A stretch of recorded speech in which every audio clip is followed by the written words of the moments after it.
마음은 어떤 모양을 하고 있을까요? 우리는 마음이 있다는 것은 알지만 어디에 있는지, 어떻게 생겼는지 알지 못합니다.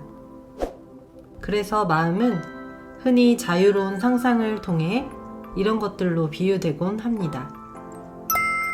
그릇, 둥글거나 모난 도형, 바다, 좁쌀, 집. 그 중에서도 자신을 그리스도인이라고 칭하는 데 익숙한 사람들이라면 마음은 집이라는 비유는 가장 많이 접해본 메타포 중에 하나일 것입니다.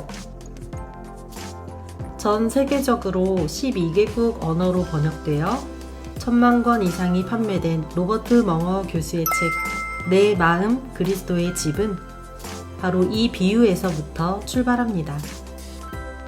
따뜻하고 아기자기한 사파들이 실려 있어서 독서가 익숙하지 않은 초보자들도 쉽게 읽어 내려갈 수 있는 얇은 책인데요. 이솝우화나 탈무드처럼 비유로 풀어가는 이야기 책이기 때문에 딱딱하지 않으면서도 풍성한 생각할 거리를 제공해 줍니다. 가볍게 읽히지만 복음에 관한 묵직한 은혜를 전해주죠. 내 마음이 그리스도의 집이다 라는 말은 그리스도인들에게 비유인 동시에 실제인 말입니다. 예수님을 나의 구원자로 받아들인 사람들에게 그분은 기꺼이 찾아오셔서 머무시기 때문입니다. 그것도 잠깐이 아니라 영원히 내 안에서 나와 함께 사십니다. 가장 놀랍고도 아름다운 기독교 교리 중에 하나가 바로 이것입니다. 예수님이 내 마음을 집으로 삼아 거하신다는 사실 말이죠. 이 책에서는 예수님을 영접한 주인공과 예수님이 등장합니다.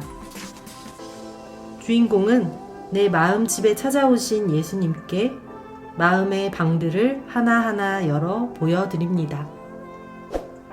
첫 번째로 둘러보는 서재는 마음의 방입니다. 집이 그 집에 사는 사람의 취향과 관심사를 반영하듯이 내 마음의 집도 마찬가지입니다.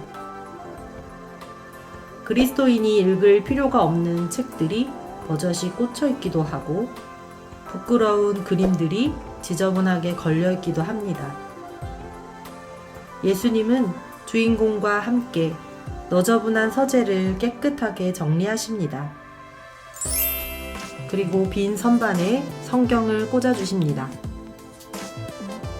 서재 한가운데에는 예수님의 사진이 걸리게 되고 주인공은 그 방에서 언제든지 말씀을 묵상하고 예수님을 생각하기로 결심하죠. 두 번째로 살펴보는 방은 주방, 욕구의 방입니다. 욕구는 사람이 살아가는 데 있어서 중요한 원동력입니다. 그러나 이 힘을 제어하지 못한다면 욕구는 그 사람을 파멸하게 만드는 원동력이 되기도 하는데요. 주인공은 돈이나 학위, 명성이나 행운 같은 음식을 대접하지만 예수님은 그것들이 영혼의 굶주림을 해결해주는 음식이 될 수 없음을 말씀하십니다. 그리고 하나님의 뜻을 행하는 맛이 얼마나 그의 영혼을 만족하게 하는지를 느끼게 해주시죠. 세 번째 방은 거실로, 이 방은 교제의 방입니다. 때로는 그곳에서 주인공과 예수님은 진지한 대화, 즐거운 사귐을 나눕니다. 하지만 여러 경우에 그는 바쁘게 거실을 지나쳐버리거나 예수님을 무시한 채 하고 싶은 일을 하며 혼자 시간을 보냅니다. 그럼에도 예수님은 매일, 매번, 매시간 그에게 찾아오셔서 그를 기다려 주셨습니다. 예수님을 마음의 집으로 초청하여 모시고도 그분을 기다리게 하고 교제를 잊어버린 주인공의 모습은 사실 우리의 모습이죠. 어쩜 이렇게 우리의 모습을 있는 그대로 보여줄까요? 주인공이 깨닫고 용서를 구하면 예수님은 그때마다 그를 용서하시고 사랑한다라고 말씀하신답니다. 네 번째 방은 작업실입니다. 이곳은 비전의 방이라고 불립니다. 주인공이 가진 재능과 기술로 이룬 사소한 성과들이 있는 방입니다. 부끄러워하는 주인공에게 예수님은 이를 가르치십니다. 그분은 연장과 능력에 연연하지 않으시고 차근차근 주님을 위해 일하는 법을 가르쳐 주십니다. 다섯 번째와 여섯 번째 방은 오락실, 침실입니다. 이곳은 모임과 여흥의 방입니다. 예수님은 모든 일과를 주인공과 함께 가기를 원하십니다. 하지만 주인공의 생각은 다르죠. 내일 밤에는 성경 공부를 하니 그땐 예수님과 함께 있고 싶지만 오늘 밤에는 예수님은 따돌리고 친구들끼리만 은밀하게 마음대로 즐기며 놀고 싶습니다. 고의로 예수님과의 교제를 단절하는 시간을 만드는 방인 것이죠. 그러나 이내 주인공은 예수님이 없이는 행복한 시간을 보낼 수 없음을 깨닫게 됩니다. 침실에서 예수님은 순결과 성에 대해 가르치십니다. 생명을 창조하는 능력인 동시에 선을 파괴시킬 수도 있음을 알려주시죠. 이성교제와 결혼의 문제에서도 예수님은 우리에게 최고의 조언자이십니다. 마지막으로 보게 되는 곳은 벽장 안입니다. 사실 이 안에는 감추고 싶은 죄가 가득 구겨져 있습니다. 냄새나고 썩어도 버리지 못하고 꽁꽁 감추어 두기만 했던 더러운 것들이 집안에 있는 것이죠. 예수님은 두려워하는 주인공의 벽장 열쇠를 받으시고는 그 문을 활짝 열어 썩어가던 모든 것들을 청소해 버리셨습니다. 벽장을 칠하고 수리하시는 예수님을 보며 주인공은 큰 승리와 해방감을 누리게 되죠. 예수님이 우리 안에 오셔서 과거의 나도, 현재의 나도, 미래의 나도 해방시키시는 것입니다. 이제 주인공은 자기 혼자서 이 마음의 집을 수리하고 관리하고 책임질 수 없다는 사실을 깨닫죠. 정결하게 하고 순종하게 하는 것조차 사실 우리는 스스로 할 수 없습니다. 이것을 깨달은 사람만이 예수님을 내 마음의 주인으로 모실 수 있고요. 이 집의 명의가 예수님께로 이전되는 것이 이 책의 마지막 내용입니다. 지금껏 내가 주인이고 예수님이 손님이셨지만 이제는 예수님이 나와 내 집의 주인이 되어주십니다. 내 마음은 지금 어떤 집일까요? 누가 주인일까요? 예수님과 함께 내 마음의 방들을 하나하나 점검하며 정리하다 보면 우리도 당당히 내 마음 그리스도의 집이라고 고백할 수 있게 될 겁니다.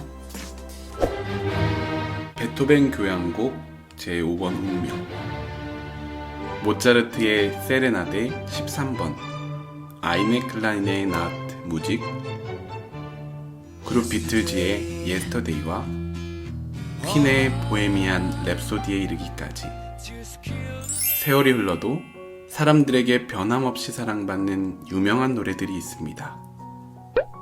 작곡가와 가수의 이름을 듣기만 하면 우리의 머릿속에 바로 떠오르는 그런 노래들인데요.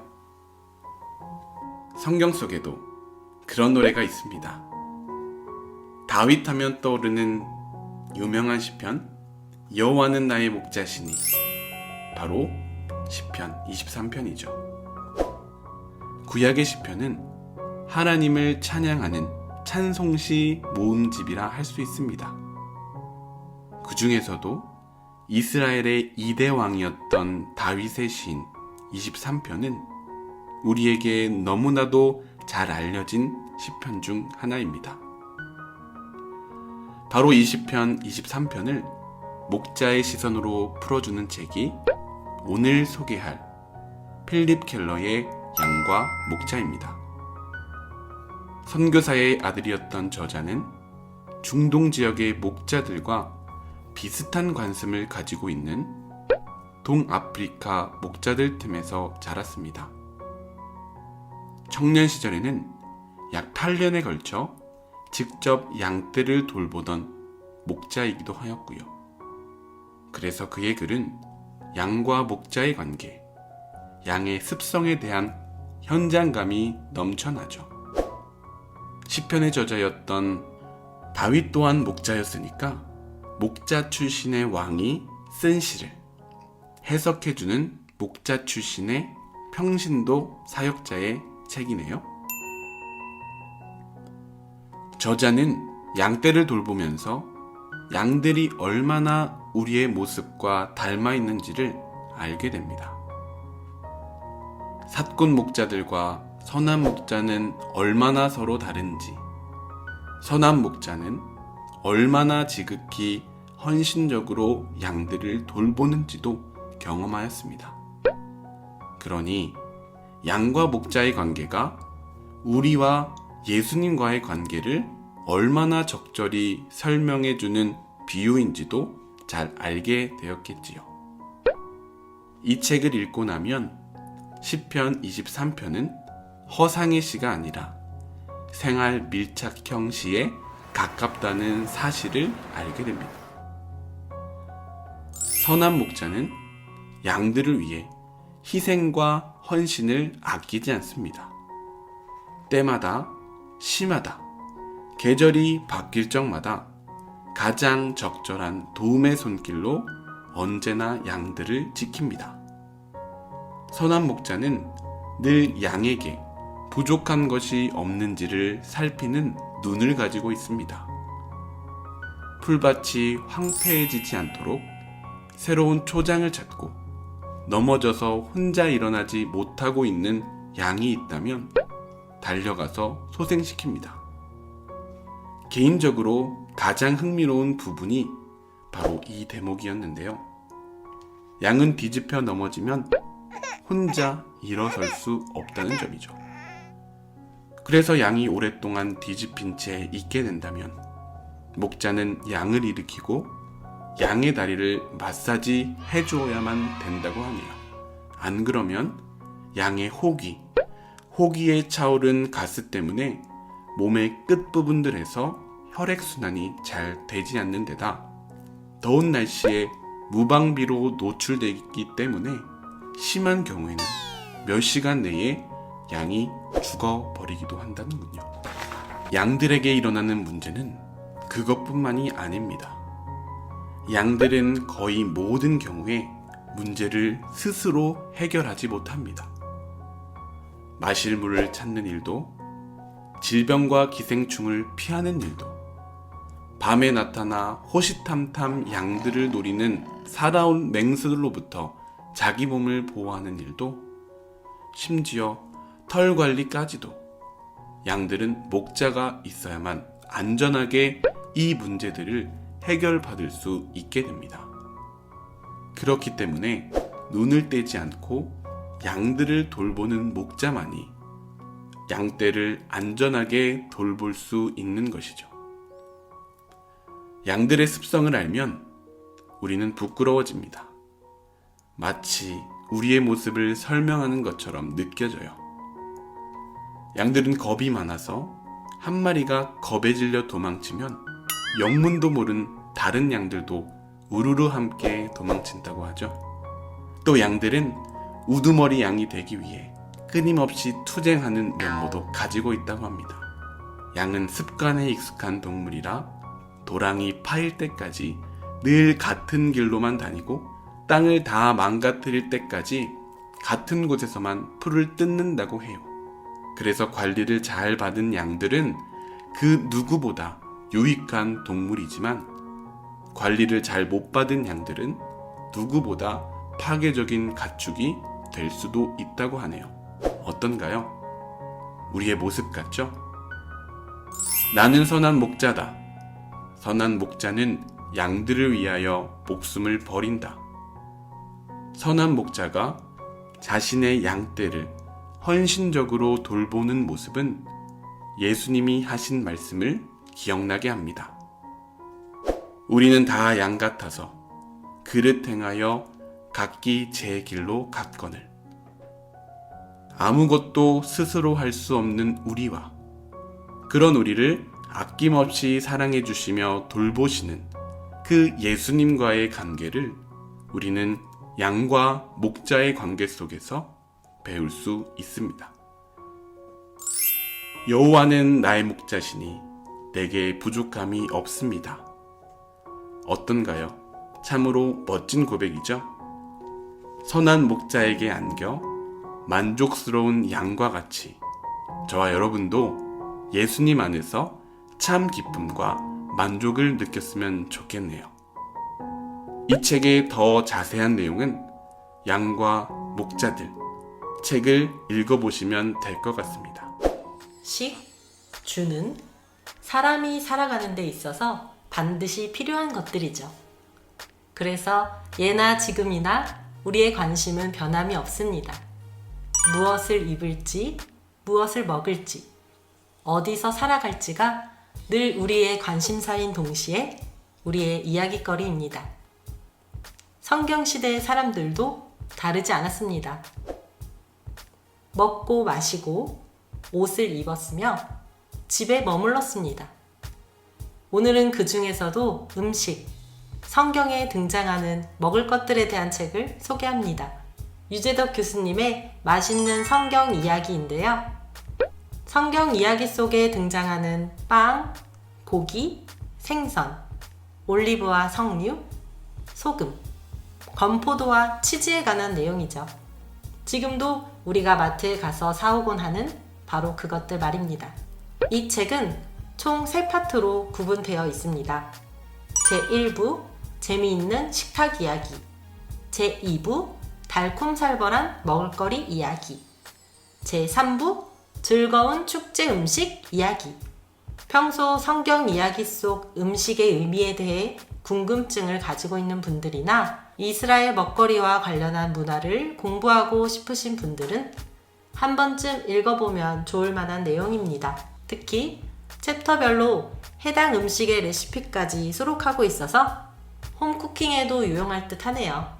제1부에서는 야곱이 요리한 붉은 죽, 요리하는 엘리사, 탕자를 위한 식사 등 성경을 읽으면서 한 번쯤은 궁금했을 법한 이야기들이 등장합니다. 야곱이 에서를 위해 준비한 붉은 죽은 한국의 정서상 팥죽으로 번역되었지만 실제로는 파트로 쓴 죽은 아니라는군요. 야곱이 요리했던 붉은 죽의 재료는 고대부터 이집트나 인도 쪽에서 육류 대용으로 즐겨 먹었던 렌즈콩이라는 견해가 일반적이라고 합니다. 붉은 죽을 쓴 콩이 무엇이었건 간에 본문이 전하는 메시지가 변질되지는 않았기 때문에 허용된 번역인 것 같네요. 이처럼 번역의 과정에서 현지화되는 부분들도 있다는 사실이 재밌기도 하고요. 제2부에서는 유대인들의 문화 전반에 흐르는 음식과 관련한 정결법에 대해 소개합니다. 쉽게 말해서 유대인들이 왜 오래도록 이 음식은 잘 먹어왔는지, 또 왜 지금까지 저 음식들은 금지해 왔는지를 설명해 준다는 것이죠.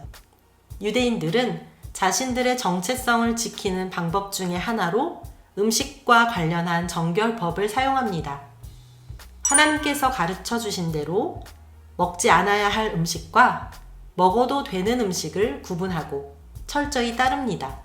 어떤 음식을 먹느냐가 곧 이 사람이 하나님의 백성인가 아닌가를 보여줍니다. 이렇게 음식을 먹을 때조차도 그들은 하나님의 명령에 순종하기 위해서 노력했던 것이죠. 유대인들의 이런 엄격한 음식 관련법을 카슈룻이라고 부르는데 이 규칙은 수입 식품에도 예외 없이 적용됩니다. 이스라엘은 수입하는 모든 식품을 현지의 제조 단계부터 검사하여 관리하고 꼼꼼하게 체크한 뒤 수입 허가증을 내줍니다. 잘 알려진 맥도날드 같은 세계적 체인들도 현지인들을 위한 버거를 따로 개발하여 판매합니다. 유대인들의 카슈룻에 의하면 고기와 치즈는 함께 먹을 수 없기 때문이죠. 이렇듯 음식을 통제하고 절제하는 일을 통해서 이들은 하나님이 원하시는 거룩에 이르기를 원하고 있습니다. 제3부에서는 유대인들의 여러 명절, 기념일과 함께하는 음식들에 대해 이야기합니다. 여기서는 안식일에 먹는 할라빵, 6월절 식탁의 맛자, 명절 한우카의 치즈 요리, 새해의 상징 꿀바른 사과, 초막절의 크레플라, 이렇게 5개의 음식을 소개하는데 해당 절기의 배경이나 풍습도 자세히 알려주기 때문에 기억에 오래 남는 유용한 상식이 된답니다. 우리나라에서 설날 하면 떡국이 떠오르는 것처럼 이스라엘에서는 새해 하면 꿀바른 사과를 떠올린대요. 꿀처럼 달콤한 한 해가 되기를 기도한다는 뜻이라는군요. 재밌죠? 여러 가지 음식 이야기들로 풀어내는 성경 이야기. 성경을 너무 딱딱하고 지루한 책으로만 생각했던 우리에게 즐거운 성경 읽기를 권해줍니다. 성경. 이렇게 재미있게 함께 읽어보면 어떨까요? 지금 하나님이 뜻하신 방향대로 잘 살아가고 있는 것일까? 궁금했던 적 없으신가요? 내 주변에서 일어나는 나쁜 일들이 내 삶을 전혀 다른 방향으로 이끌어가는 것은 아닐까 걱정했던 적은요? 누구나 한 번쯤은 이런 궁금증, 이런 걱정 가져본 적이 있으시겠죠? 성경을 통해서 우린 악을 선으로 바꾸시고 하나님의 뜻을 끝내 이루어 가시는 우리 하나님의 탁월하심을 발견하게 되는데요. 표지 뒷면에 쓰인 납을 금으로 비극을 축복으로 라는 문구가 인상적인 존 클레이플 목사님의 연금술사 하나님에서 바로 그 이야기를 들려준답니다. 이 책은 창세기 25장에서 50장에 이르는 야곱과 요셉의 가족 이야기를 다룹니다. 그리고 그들 안에서 하나님이 어떻게 섭리하시는지를 조명하죠. 존 클레이플 목사님은 30년간 미국 침례교 교단의 목사로 헌신하다 성공회로 교단을 옮겨 성공의 목사가 된 독특한 이력을 가지고 있는데요. 암을 치료하는 과정 속에서 고난을 축복으로 바꾸시는 하나님을 경험하고 이 책을 하나님과 및 자신의 치료를 도왔던 의료진들, 간병해준 아내에게 바친다라는 서문을 적어두었습니다. 야곱의 이야기를 다루는 두 챕터와 요셉의 이야기를 다루는 두 챕터, 총 4개의 챕터로 구성된 짧은 이야기지만 저자의 간증과 체험들이 녹아져 깊은 묵상을 제공합니다. 야곱은 그 유명한 믿음의 조상 아브라함의 손자입니다. 그러나 그의 초년의 삶은 잘못된 선택들로 얼룩져 있죠. 형에게서 장자권을 빼앗았고 거짓말로 아버지에게서 형의 축복을 가로챘습니다. 그 일로 도망자가 되었죠. 비극과 파멸을 자초한 것처럼 보입니다. 그럼에도 불구하고 하나님은 그의 삶을 버려두시지 않으시고 계속되는 은혜의 기회를 허락하십니다. 그래서 저자는 야곱의 삶을 들여다보며 이렇게 고백합니다. 하나님의 선하심은 인간의 모든 악함보다 크다. 거짓말의 가해자였기에 도망친 야곱이 도착한 외삼촌 라반의 집. 그곳에서 그는 이제 자신이 거짓말의 피해자가 됩니다. 뿌린 대로 거둔다고 했던가요? 라반의 둘째 딸 라헬에게 첫눈에 반한 야곱에게 라반은 7년을 열심히 일한다면 결혼을 승낙하기로 약속하죠. 그러나 7년 뒤 그가 얻은 아내는 첫째 딸 레아였습니다. 그렇게 야곱은 라헬을 위해 7년을 더 일하는 신세가 되죠.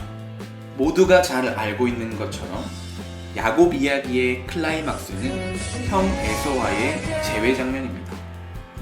귀향의 길에서 야곱은 형 에서가 무장한 장정들을 거느린 채 자신에게 오고 있다는 전가를 받습니다. 아내와 자녀, 가축들을 먼저 보내고 야복 강가에 철저히 홀로 남겨진 야곱은 신비한 인물과 밤새 씨름합니다. 그 뒤에 맞이한 아침, 최악의 사태를 예상했던 야곱의 생각과는 달리 하나님께서는 에서의 마음을 정화하시어 동생을 용서하게 하십니다. 최악의 사태가 최고의 감동으로, 마치 연금술사가 납을 금으로 바꿔버린 일이 일어난 것처럼 기적적인 화해가 일어나죠. 이제 이야기는 색동옷을 입은 요셉으로 이어집니다. 편애를 독점한 아들이었던 요셉, 아버지가 사랑했던 아내 라헬의 아들이었던 요셉.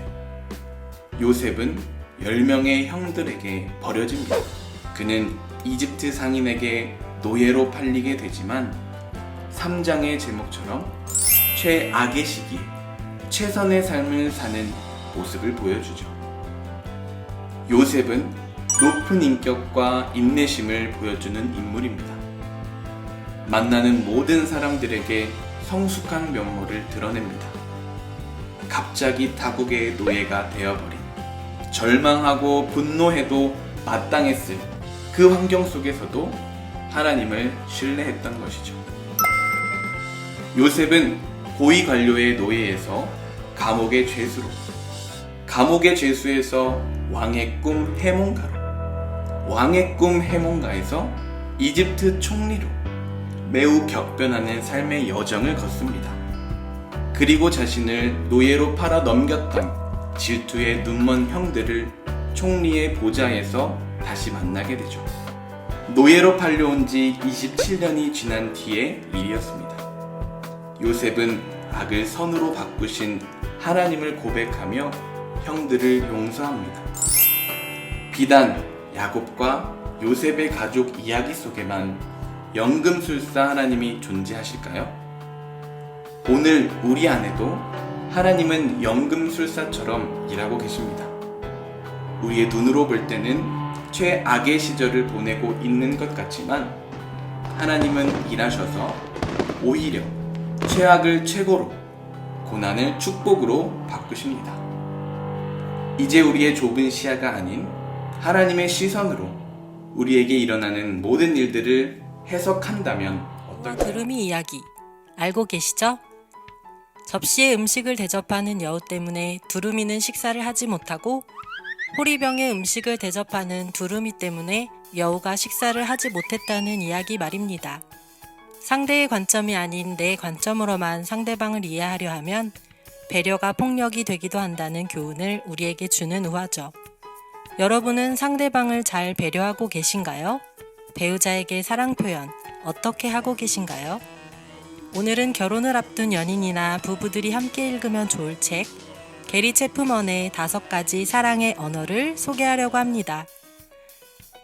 이 책은 제목 그대로 5가지 종류의 사랑의 언어, 즉 사랑을 표현하는 서로 다른 5가지 방법들을 우리에게 알려줍니다.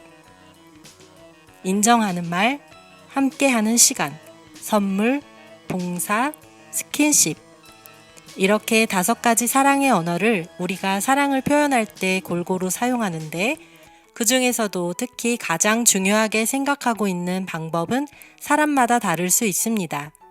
내 사랑의 언어는 무엇인지, 내 배우자의 사랑의 언어는 무엇인지, 또 자녀가 있는 분들이라면 내 자녀의 사랑의 언어는 무엇인지 생각해 보면서 이야기를 들어보면 더 좋을 것 같네요. 저자는 40여 년 이상의 결혼 상담 경험을 바탕으로 책의 처음부터 끝까지 저자 자신의 실제적인 상담 사례들을 이야기해주며 사랑의 언어에 대해 설명합니다. 책은 크게 3파트로 나뉘어져 있는데 파트 1에서는 상대방의 표현법을 이해하고 사랑을 채워주는 일이 왜 중요한지에 대해 간략히 설명하고 파트 2에서는 5가지 사랑의 언어들을 소개하고 파트 3에서는 관계와 사랑에 대한 조언들을 기록합니다. 첫 번째, 인정하는 말은 주로 상대방을 칭찬하고 격려하는 직접적인 말들을 통해 사랑을 표현하는 방법입니다. 상대방의 행동과 정서를 칭찬하고 그가 하는 일을 격려하며 상대방의 좋은 점을 보면 그것을 계속해서 귀에 들리도록 이야기하라는 것입니다. 사랑하는 사람이 해주는 말은 긍정적으로든 부정적으로든 나에게 영향을 끼치기 마련입니다. 이 한마디가 나를 이렇게 만들었다 라고 말하는 사람들을 우리는 주변에서 흔히 찾아볼 수 있죠. 그만큼 말은 영향력이 큽니다. 때문에 사랑하는 사람이 계속해서 들려주는 부정적인 말들은 나를 파괴할 수도 있지만, 사랑하는 사람이 지속적으로 들려주는 인정하는 말, 긍정의 말들은 나를 변화시키고 더 나은 모습의 나로 살아갈 수 있도록 기적적인 힘을 발휘합니다. 두 번째, 함께하는 시간은 상대방에게 내가 가진 시간을 투자하고 사용하는 일로 사랑을 표현하는 방법입니다. 주말을 함께 보내고 바쁜 와중에도 시간을 내서 점심을 함께 먹으러 오고, 일주일에 하루는 무슨 일이 있어도 상대방을 위해 비워놓고자 하는 태도는 상대방을 사랑하는 마음을 보여주기 위한 것이죠. 이것의 핵심은 상대방을 향한 집중입니다.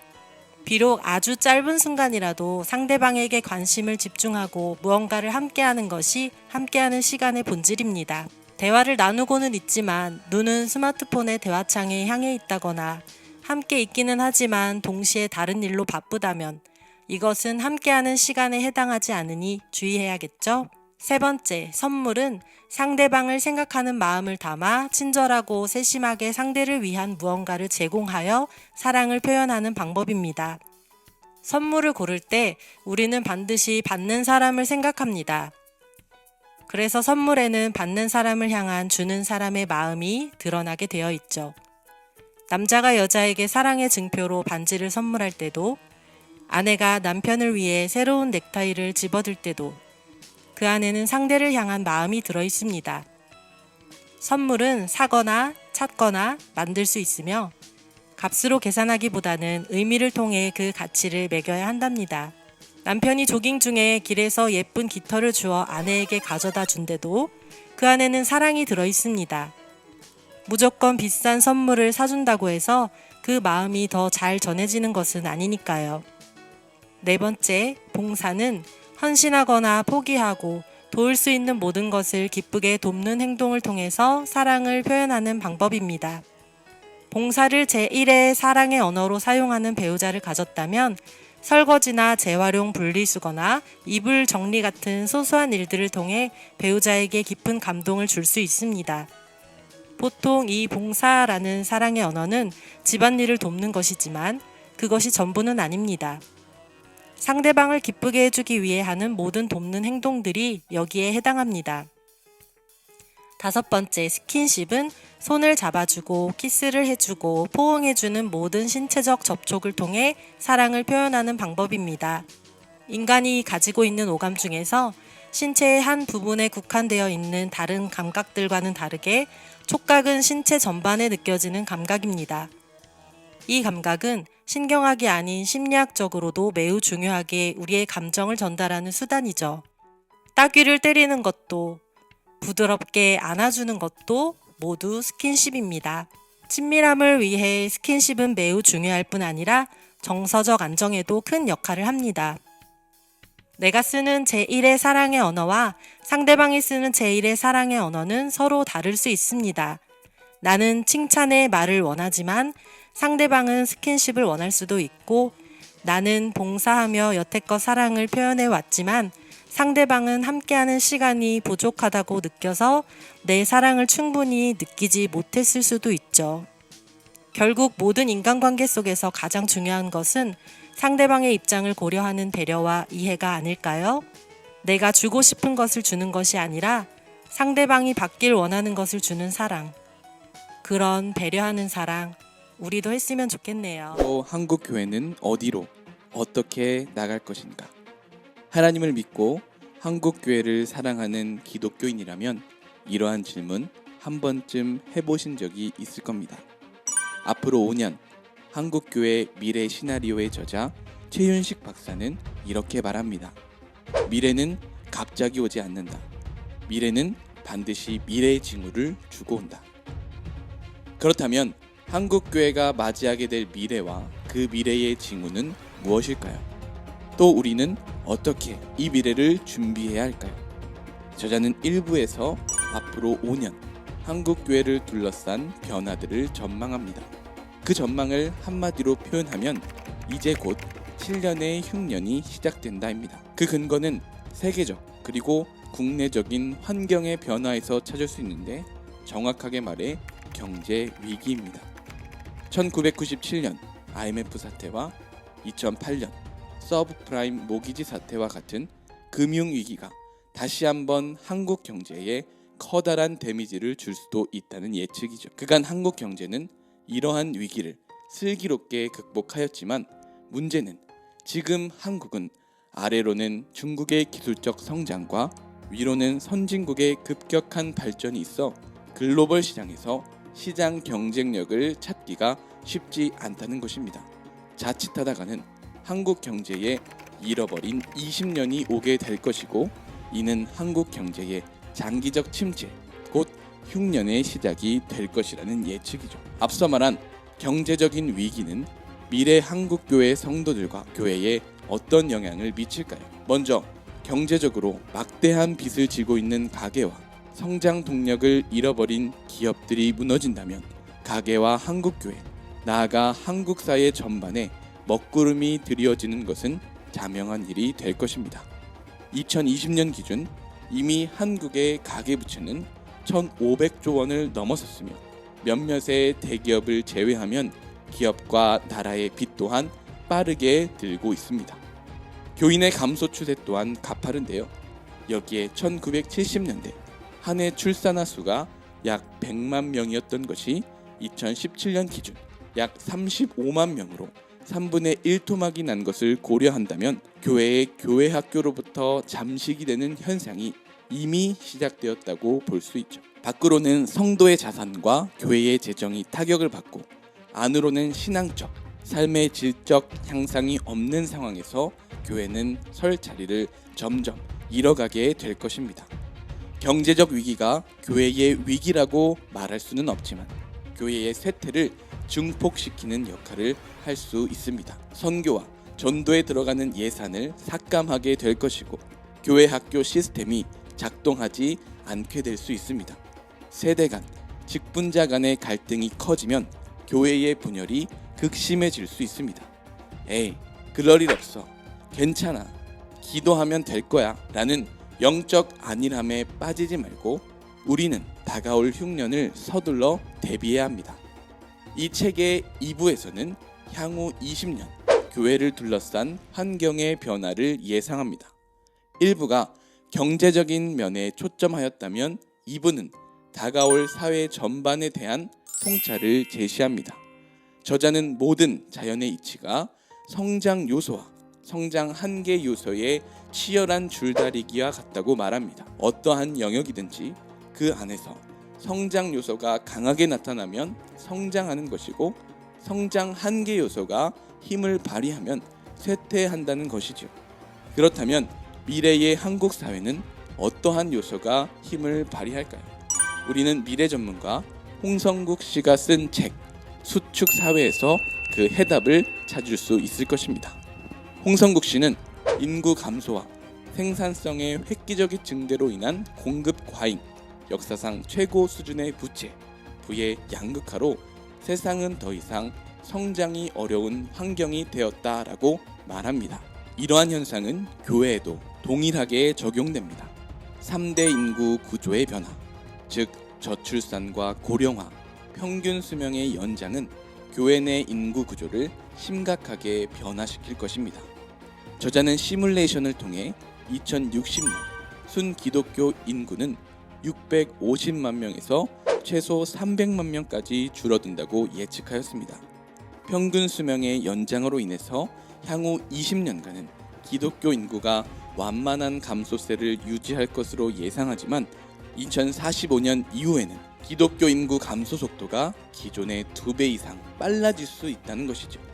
연령별 숫자에서도 2030년에는 50대 후반에서 60대 후반이 가장 많은 연령대이지만 2040년 연령별 숫자는 70대가 교회의 주류를 차지할 것으로 예측하였습니다.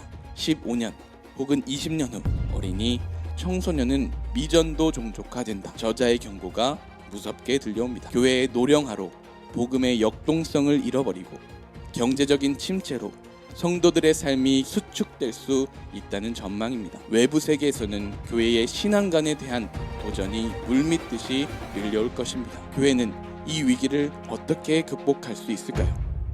책의 3부는 미래를 위해 한국 교회가 준비해야 할 것들을 말해줍니다. 그 첫 번째는 신앙의 본질을 회복하자입니다. 저자는 역사 속 모든 조직의 몰락이 외부의 힘이 아니라 내부의 문제에서 기인하였음을 지적합니다. 지금까지 열거된 문제가 외부적인 상황이라면 그 문제에 대한은 신앙의 본질적 회복이라는 것이죠. 교만함과 안일함을 버리고 회개하고 겸손하게 신앙의 순수성과 본질을 회복해야 함을 말하고 있습니다. 기원전 6세기 바벨론의 침략이 목전에 있을 때 유다의 정치 지도자들과 종교 지도자들은 회개와 신앙적 본질의 회복보다는 안일함과 교만함에 빠져 미래를 바로 보지 못했습니다. 그 결과는 처참했죠. 구약 성경 곳곳에 등장하는 말씀은 너희는 나를 찾으라 그리하면 살리라 라는 말씀입니다. 우리는 이제 다시 하나님께로 돌아가야 합니다. 비가시적 교회는 영원히 이깁니다. 그러나 이 땅의 가시적 교회, 즉 우리가 보는 세상의 교회는 때로 넘어질 때도 있습니다. 하지만 그 교회를 다시 일으키시고 영원히 승리케 하시는 분은 우리의 하나님입니다. 우리는 하나님의 교회로 돌아가야 합니다. 그 동력은 성령의 능력을 힘입음이요 하나님의 소명을 회복함입니다. 교회의 개교회와 또는 개토와 물량 중심의 성장주의를 벗어버리고 하나님께서 원하시는 사명을 감당해야 하는 것이지요. 또한 저자는 기술의 혁신이 가져올 새로운 세상을 준비하라고 말합니다. AI의 등장과 새로운 세대의 등장 등 이에 걸맞는 준비가 되어 있지 않는다면 한국에 있는 가시적 교회들은 후퇴를 면하지 못하게 될 것입니다. 그때 후회해봤자 소용이 없습니다. 지금 우리에게 중요한 것은 얼마 남지 않은 시간 동안 다가올 흉년을 준비하고 슬기롭게 대비하는 것입니다. 이 밖에도 이 책에는 통일 이후의 선교의 방향, 종교 갈등의 대안 등 앞으로 다가올 미래에 대한 탁월한 통찰들이 담겨 있습니다. 이 책의 내용에 대해 더 궁금하신 분들은 앞으로 5년 한국교회 미래 시나리오 이 책을 읽어보시는 것을 마음이 상하고 무너져 내리는 순간, 살면서 누구나 한 번쯤은 경험하게 되는 순간입니다. 사실 한두 번이 아니죠. 유능한 상담가들은 오히려 우리 인생의 기본 설정값이 고통이라는 것을 기억해야 우리가 덜 우울해진다고 위로할 정도니까요. 하루에도 수만 장씩 SNS 속에서는 잘나고 행복한 사람들의 사진이 쏟아져 나오지만 사실은 그들도 모두 위로가 필요한 깨어진 마음을 가진 사람들이라는 사실 인정할 수밖에 없을 겁니다. 오늘 소개할 책은 깨어진 마음으로의 순례, 진 에드워드의 새 왕 이야기입니다. 이 책은 1994년에 출간되어 70만 부 이상이 판매된 신앙서적계의 스테디셀러입니다. 짧지만 결코 얕지 않은 이야기죠. 구성은 2막 8장으로 되어 있습니다. 1막에서는 사울과 다윗의 이야기를, 2막에서는 다윗과 압살롬의 이야기를 다룹니다. 그렇습니다. 이 책은 다윗을 중심으로 이스라엘의 첫 번째 왕이었던 사울과 다윗의 아들이자 반란을 일으켰던 왕자 압살롬을 다루죠. 저자는 다윗을 하나님이 운영하시는 순종과 깨어짐을 배우는 신성한 학교의 입학생으로 소개합니다. 하나님께 기름 부음 받은 소년, 골리앗과의 전투에서 이겨 영웅이 된 다윗을 질투하는 사울 왕은 자신을 위해 수금을 연주하던 그에게 창을 던지기까지 합니다. 사실 사울처럼 좋은 왕의 자격을 갖춘 인물은 없었습니다. 사울도 처음에는 훤칠한 키와 수려한 외모, 좋은 가문과 서글서글한 성격, 인기도 많고 누구나 따를 리더십도 갖춘 멋진 사람이었으니까요. 이 사람 역시 하나님의 영에 충만했던 사람입니다. 그러나 그는 질투에 사로잡히면서 영적인 어두움에 빠져들었습니다. 급기야 사울 왕에게 쫓기는 신세가 된 다윗은 광야의 동굴을 전전하며 고통의 세월을 보내야 했지요. 광야의 다윗은 굶기가 태반이었고 웅덩이에 숨어야 했습니다. 가시덤불과 진흙 사이를 기어다녔고 더러운 몸을 며칠씩 씻지도 못해가면서 다윗은 10수년 동안 어두운 세월을 보냈습니다. 세상의 기준으로 볼 때 그는 철저히 실패한 인생이었지만 하나님의 기준으로 그는 깨어지며 단련받고 있었습니다. 다윗은 고통을 지나며 오히려 하나님을 더욱 사랑하게 되었고 더 깊이 있는 인품과 인내를 갖추게 된 것입니다. 사울과 다윗 두 사람 다 왕이 되었고 권위를 가졌습니다. 그러나 한 명은 백성들에게 자신이 가진 권위로 다른 사람을 파괴하려는 모습을 보여주었고 다른 한 사람은 백성들에게 자신보다 더 높은 권세를 가지신 분께 순종하는 모습을 보여주었습니다. 다윗과 압살롬의 이야기에서는 이제 다윗을 쫓던 사울의 나이가 된 늙은 다윗과 다윗이 처음으로 왕이 될 무렵의 나이가 된 젊은 압살롬이 등장합니다. 순종과 깨어짐을 배우는 신성한 학교 재학생인 다윗. 이제는 아들인 압살롬이 반역을 꾀하고 있다는 사실을 아비새를 통해 알게 됩니다. 절망적인 소식이었죠. 압살롬은 잘생기고 키도 크고 말솜씨도 뛰어난 멋진 왕자였습니다. 그런 아들이 아버지의 권위에 도전하다니 이처럼 지도자의 자리를 탐하는 아들의 모습에 다윗 또한 사울처럼 미쳐갈 법도 합니다. 그러나 다윗은 그렇게 다시 맞이한 고난 중에도 하나님의 계획하심을 묵상합니다. 이것이 다윗과 다른 왕들의 다른 점이었습니다. 처음에는 선한 의도를 가지고 하나님의 능력을 구했던 왕들. 그러나 구했던 능력의 기도 그 속에 자신의 들끓는 야망을 숨기고 있었던 그들. 그래서 결국에는 추악한 속내를 드러내며 추락하고 말았던 그들과는 다르게 다윗은 하나님의 뜻을 구합니다. 다윗이 이렇게 할 수 있었던 원동력은 하나님과의 바른 관계 속에 있었습니다. 사울 왕에게 배신당하고 아들 압살롬에게 배신당하며 다윗은 깨어졌습니다. 그러나 그 과정 속에서 다윗은 원수에게 저항하거나 보복하는 법이 아닌 침묵하고 하나님의 때를 기다리는 법을 배웠습니다. 끝까지 하나님을 의지했던 다윗. 하나님 앞에서는 항상 진실하게 부르짖었지만 사람들 앞에서는 끝내 침묵하며 하나님의 뜻을 구했던 다윗. 이런 다윗의 모습 속에서 우리는 세 왕 중 유일하게 하나님의 순종과 깨어짐을 배우는 신성한 학교를 통해 훈련받은 다윗에 대해 많은 생각들을 하게 됩니다. 세상이 주는 가치관 속에서 외적 능력을 원하는 우리에게 하나님과의 깊은 관계에서 오는 내적인 성장에 대해 교훈하기 때문이죠. 고난과 고통, 마음이 깨어지는 일을 좋아하는 사람은 없을 것입니다. 그러나 그 일들을 통해 하나님과 더욱 가까워질 수 있다면 상처받은 그리스도인들이여 다윗과 같은 훈련을 부족한 우리에게도 기꺼이 허락하신 하나님께 감사해야 할 것입니다. 우리도 화려한 외적 능력이 아닌 하나님과의 깊은 관계에서 나오는 내적 성장을 구하며 다윗처럼 하나님 마음에 합한 자가 되기를 기도합시다. 여러분은 지금 우리가 치열한 전투가 한창인 격전지 한가운데서 살아가고 있다는 사실을 알고 계신가요? 물론 인생이 전투다라는 말은 무한 경쟁 사회가 되어버린 세상 속에서도 이미 흔한 일이 된 지 오래입니다. 그러나 이러한 무한 경쟁과는 별개로 그리고 실제로 우리가 영적 전쟁에 참가한 그리스도의 군대라는 사실을 살아가는 매 순간 기억하는 분들은 그리 많지 않을 것입니다. 이러한 영적 안일과 망각을 일깨우며 우리에게 섬뜩한 경고처럼 다가오는 책이 있습니다. 오늘 소개해드릴 스크루테이프의 편지가 바로 그것입니다. 이 책은 선임 악마 스크루테이프가 신창내기 악마인 조카 워무드에게 보내는 31통의 편지들을 우리에게 공개합니다. 이 노련한 악마는 편지를 통해 어떻게 해야 환자들을 더 교묘히 속일 수 있는지에 대한 노하우와 조언을 아끼지 않습니다.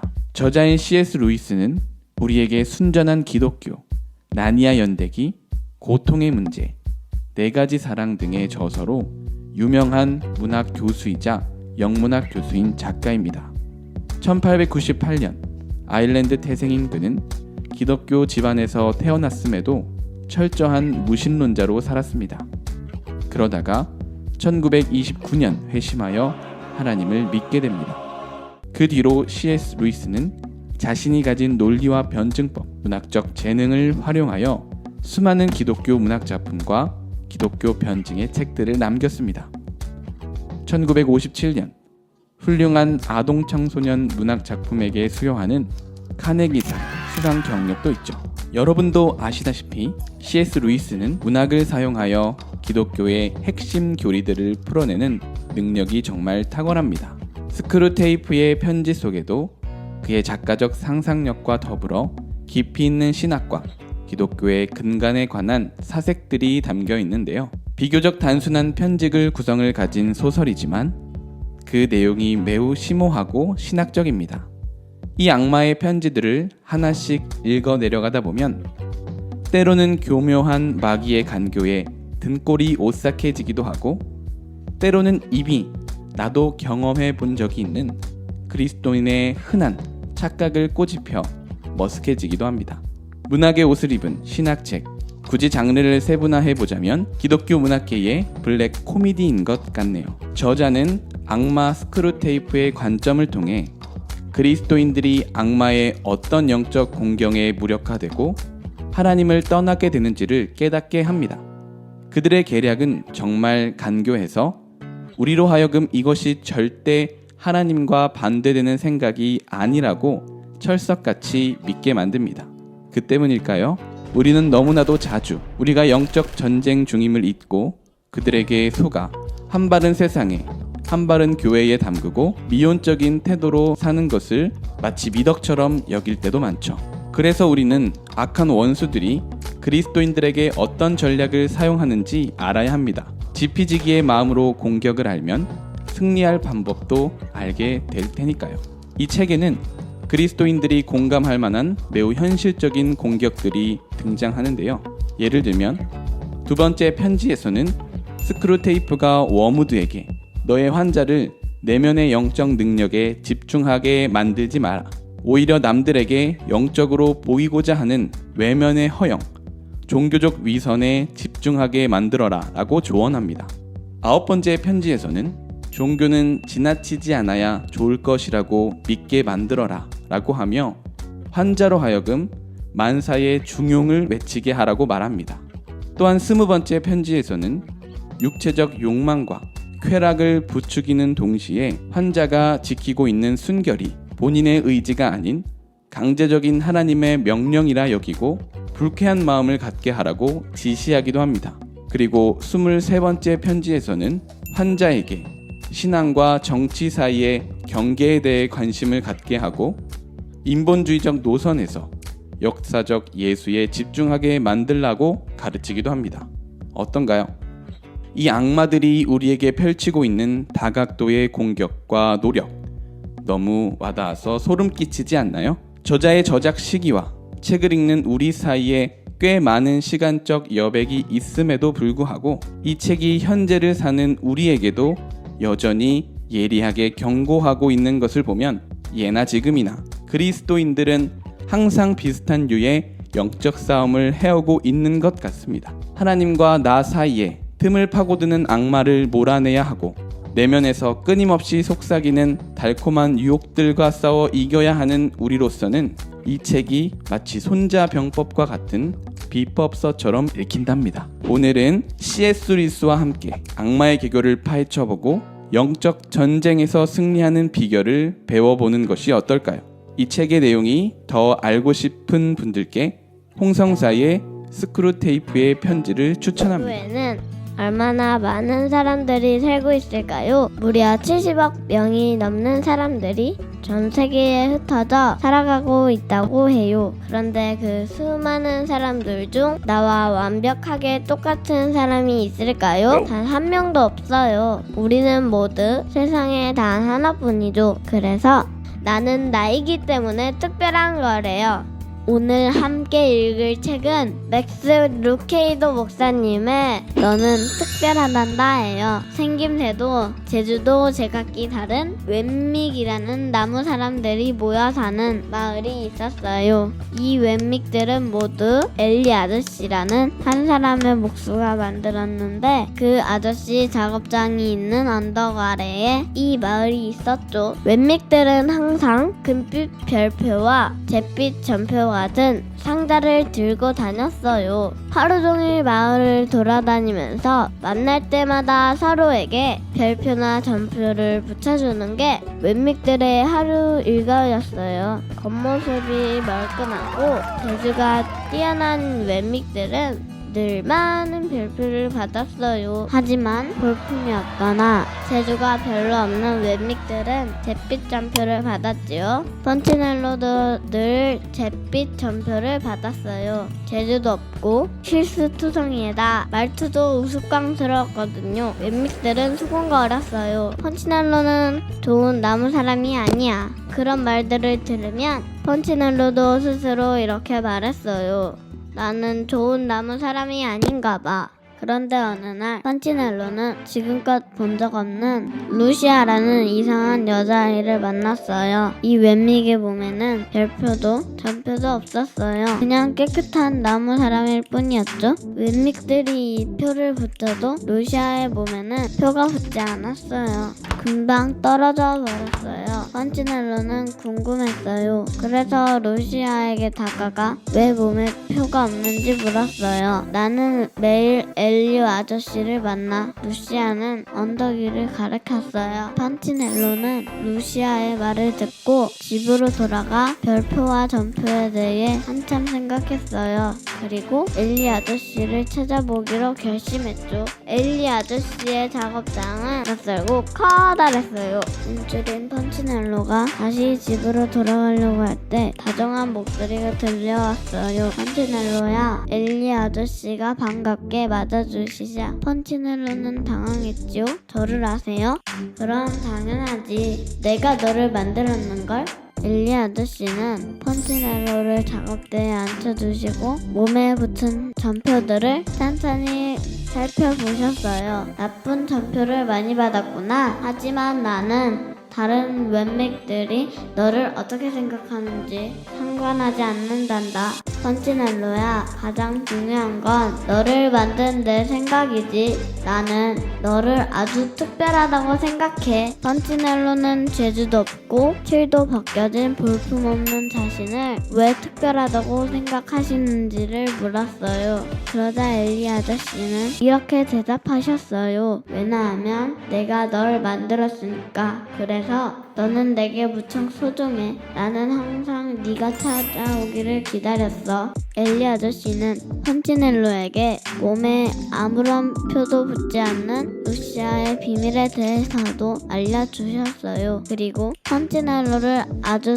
특별하게 대해주셨어요. 그 표는 네가 그것이 중요하다고 여길 때만부터 네가 너를 만든 나를 믿으면 사람들의 평가는 너에게 더 이상 중요하지 않단다. 이제부터 날마다 나를 찾아오거라. 넌 아주 특별하단다. 나는 좋지 못한 나무 사람을 만든 적이 없지. 엘리 아저씨를 만나고 집으로 돌아가던 바로 그날 펀치넬로의 몸에 붙은 전표 하나가 땅으로 툭 떨어져 나갔답니다. 엘리 아저씨가 모든 웬믹들을 하나하나 특별하게 만들고 그래서 다른 웬믹들의 눈에는 보잘것없어 보이는 펀치넬로를 특별하게 여기신 것처럼 우리 하나님도 모든 사람들을 하나하나 특별하게 만드셨어요. 그래서 우리는 다른 사람들 눈에 보잘것없어 보일지라도 나 스스로를 미워해선 안 돼요. 하나님은 날 특별하다고 말씀하시거든요. 나는 하나님이 주신 특별한 재능과 특별한 목적을 가지고 이 세상에 왔고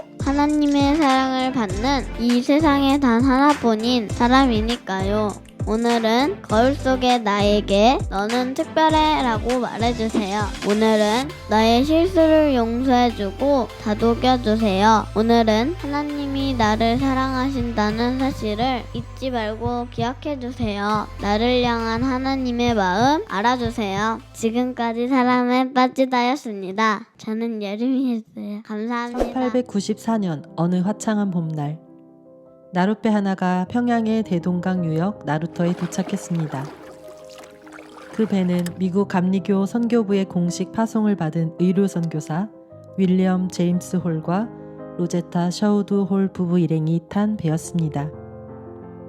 평양에 온 그들의 품에는 생후 5개월이 된 아들 셔우드가 있었는데, 당시 평양 사람들이 이 낯선 서양인 여자와 아이를 보기 위해 줄을 설 정도로 이 가족의 인기는 뜨거웠습니다. 당시 평양은 이방인 여성과 아이들에게 위험한 곳이었습니다. 당시 윌리엄 홀은 선교 보고서에 이 도시는 선교하기에 가장 어려운 지역이다. 평양은 조선의 어느 도시들보다 더 사악하고 더러운 도시이다. 사람들은 도전적이고 저항적이다. 라고 기록했습니다. 하지만 그는 그래서 평양이 더더욱 선교가 필요한 곳임을 역설하고 평양의 개방적인 문화와 발달한 교통이 선교에 큰 도움이 될 것임을 피력했습니다. 저자는 우리나라 근대 여성들을 탐구하던 중에 그들의 삶에 여성 선교사들이 매우 큰 영향을 끼쳤다는 사실을 알게 되었습니다. 그리고 그들 중 우리나라 최초로 조선인 여성 의사를 양성하고 점자를 개발하며 특수 교육을 시작한 로제타 셔우드 홀에게 주목합니다. 바로 이 여성 의료 선교사의 행적과 일기, 선교 일지 등을 통해 선교 초기의 우리나라 모습과 그가 만난 사람들, 하나님이 행하신 일들을 담담히 함께 들여다볼 수 있는 책이 여성 저자 박정희의 닥터 로제타 홀입니다. 1894년 청일 전쟁이 발발한 당시 홀 가족은 한양에 있었습니다. 그러나 그해 가을 윌리엄 선교사는 평양으로 가서 전쟁 부상자들을 돌보았습니다.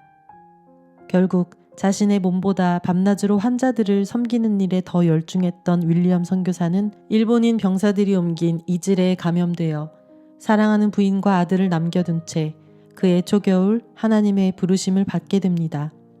남편과 사별한 로제타는 사랑하는 남편을 한국에 묻고 그해 12월 모국으로 돌아갑니다. 그의 품에는 어린 아들 셔우드가 있었고 뱃속에는 딸 이디스가 있었죠. 많은 사람들은 고국으로 떠난 그녀가 다시는 조선 땅으로 돌아오지 않을 것이라 생각했습니다. 하지만 로제타에게는 계획이 있었습니다. 로제타는 보구 여관에서 의료 선교를 할 당시에 만난 박점동이라는 19세 소녀 제자와 함께 미국에 간 것이죠. 로제타는 박점동을 한국 최초의 여성 의사로 만들기를 원했습니다. 로제타는 조선의 여인들을 위한 여성 의료인을 양성하는 것이 소외받고 외면받는 조선 여인들에게 가장 시급한 일이라 생각했습니다. 스승의 바람대로 박점동은 20세의 볼티모어 여자의과 대학에 진학하였고 조선 최초의 여자 의사가 되었습니다. 1897년 가을 로제타는 5살 아들 셔우드와 3살 난 딸 이디스를 데리고 슬픔의 땅 조선에 다시 돌아왔습니다. 평양으로 간 그녀는 남편을 추모하는 기홀 병원을 설립하고 맹아들을 위한 병원도 세웠습니다. 그러던 중 로제타는 또다시 큰 시련을 만납니다. 딸 이디스도 남편처럼 이질균에 감염된 것입니다. 그녀는 꼼꼼하게 딸의 체온과 병상 일지를 기록했지만 이디스는 결국 병을 이기지 못하고 1898년 5월 하나님의 품에 안깁니다. 자신이 의사임에도 불구하고 딸의 생명을 지켜주지 못한 죄책감과 허무함에 로제타는 크게 절망하지만 딸을 가슴에 묻고 로제타는 더욱더 의료 사역에 매진하였습니다. 평양 여성진료소를 개원하여 사역하고 이후 30여 년 동안 조선에서 의료 선교에 힘썼습니다. 그녀의 아들 셔우드 홀 또한 부모님을 본받아 한국 땅을 위한 의료 선교사가 되었습니다. 그 유명한 크리스마스 씨를 만든 장본인이 로제타의 아들 셔우드 홀입니다. 많은 그리스도인들이 선한 영향력을 가진 사람이기를 희망합니다. 그러나 대부분의 사람들은 아이러니하게도 한 사람의 인생이 누군가의 인생에, 어느 민족의 장래에, 어떤 나라의 운명에 영향을 미치기까지 얼마나 큰 희생과 숭고한 헌신을 필요로 하는지에 대해서는 관심을 갖지 않습니다. 우리는 참 많은 순간 영향력을 갖기까지의 과정은 생략하고 단지 그 영향력이라는 결과만을 가지고 싶어 하는 것 같습니다. 선한 영향력을 만들어내는 희생을 온 삶을 바쳐 우리에게 보여준 한 선교사님의 이야기가 오늘을 살아가는 우리에게 큰 귀감이 됩니다. 오늘은 특별히 이 나라, 이 민족이 지금의 위치에 있기까지 이름 없이 빛도 없이 헌신한 많은 신앙인들을 기억하며 감사하는 날이 되었으면 좋겠습니다. 이 책의 더 자세한 내용이 궁금한 분들은 출판사 다산초당의 닥터 로제타 홀을 읽어보시는 것을 추천드립니다. 지금까지 신앙서점이었습니다.